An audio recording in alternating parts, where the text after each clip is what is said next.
You know, what we're doing here at this vineyard is looking for, you know, if something's really infected, we're looking for suckers.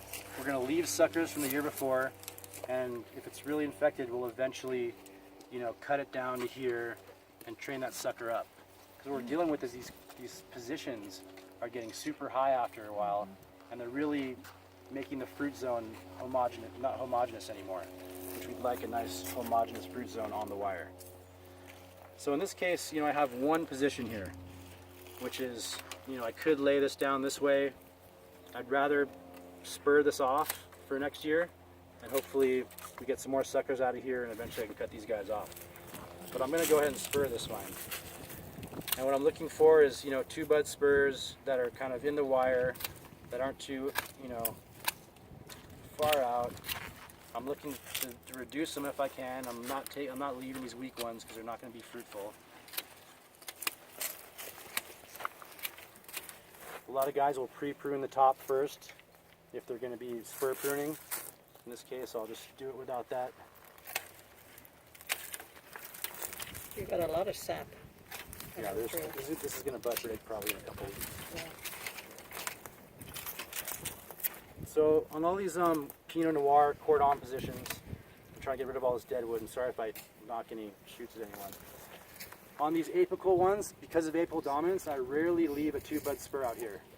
I'll oftentimes leave a 1 bud spur to try to balance out the vigor of the plant. Does it work? It does.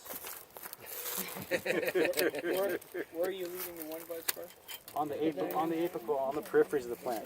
So because of apical dominance, Pinot Noir, Cabernet, a lot of varietals want to send all of their energy to the end. And what you see with cane pruning, you'll see a lot of vigor around the head, you'll see a lot of blind spots in the middle, and a huge bull cane at the end. So especially with spur stuff, I like to leave 1 buds out here. That's why the cane pruning, it's nice if you can to arch the canes, because True. you even that out, because you get those middle buds will then feel like they're the top of the plant and kind of give you a lot more even. Here's an example during shoot thinning where I left one towards the bottom here to replace the spur, which is great, it worked out. That's where Cindy Lauper comes in. She did a good job. She's sharp. So with some of these big cuts, I probably would have maybe wanted to leave a little bit more dye back there. A lot of these bigger wounds, they'll lignify and die back into this position.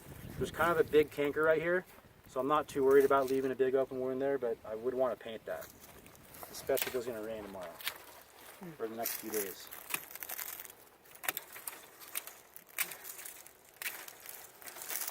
For the sake of time, I'm going to leave all the stuff in the wire for now.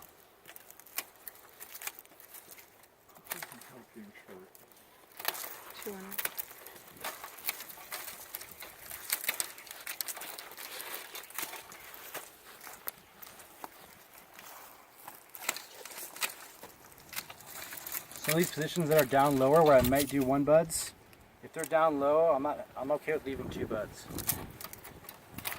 You mean coming out the wrong angle? It's more of a height thing. I'm trying to really homogenize my spur level to homogenize my fruit zone. Because when I have guys leaf pull later, I don't want them leaf pulling down here and up here. I want the fruit all in one zone to maximize efficiency for labor. Leaf pulling, harvesting, all of it's way easier if everything's, you know, right in a row. So what are you hoping to do here? You're hoping somebody just I'm hoping one of these pops buds out? next year. Yeah. You know, there's a bud right there, a latent bud. I want that guy to burst out next year, and I want to cut this thing off. But you know, going back to these inner positions, I eventually want to cane prune this. So I'm hoping these two, this spur right here gives me 2 nice ones. The next year I'll do 2 there, and the following year I'll have 2 good canes and replacement, or at least 1 replacement spur. So here's an example of one that's kind of out here. I do something like that. Cut this guy here. So you got about 20 shoots on this line, right? Yeah, I can handle it. It's an old guy. Here's an example of you type it right here.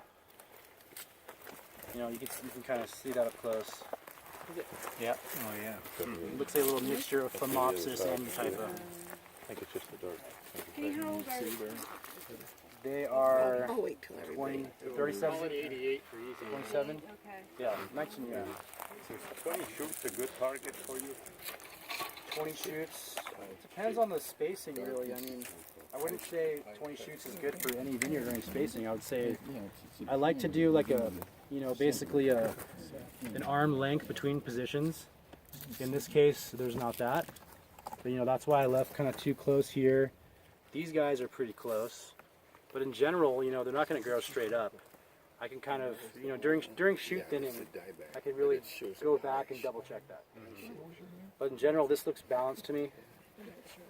It can handle this amount of buds. And you'll go back after you get 6 inches or so and do thinning? Exactly. Yeah, and then shoot thin. Ken, I have a question for you. Sure. When you're picking up two buds, a lot of times the bud will be really low. How low do you go before you don't count it? Sometimes the bud will be right at the edge. Do you still count that as a bud? Because I notice when I'm pruning, Yeah, basil on buds some of and them fruit. they don't grow. Yeah. And so I'm always concerned about when I do go you with- count that first bud? I go with a 1/4 centimeter. I mean, this one, Yeah. and that's clearly basil 1, 2. Yeah. Basil 1, 2.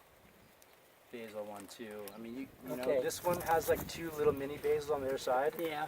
But I mean, those are nothing. They're You're not right, going to be yeah. fruitful. So anything about that, you're okay on that level? Yeah. You're saying the basil buds aren't fruitful then? But you're waiting for They this can one? be. Oh. It can be, but I don't count them. Iffy, But right? I notice if I've got a bud that's down really low, it's not basil, but it's really low. A lot of times it won't grow. So then I'm stuck with only one Okay, shoot. so you'll leave 3 on that one, including the basil. Yeah, I've seen them have 2 clusters, but in general they have less clusters, oftentimes 1 or none. And these, second bud spurs, these 2 are usually 2 clusters. If there was a My second question for you is, the utopia, whatever we call that. Typolata, yeah. Yeah, that thing here. I'm getting now. When that comes out, is that when your pane comes out and it's really dark? It's almost black. No. No? So that's either staining from powdery mildew or from mopsis. Or, it could be from aspergillus, cladosporum, it could be from a bunch of different molds. So you see these little tiny little black spots and like Yeah. that stain right there. That stain, that looks like powdery mildew staining to me. Yeah. I Botrytis understand can that do it one, too. yeah. But I've got some where it's like this, right?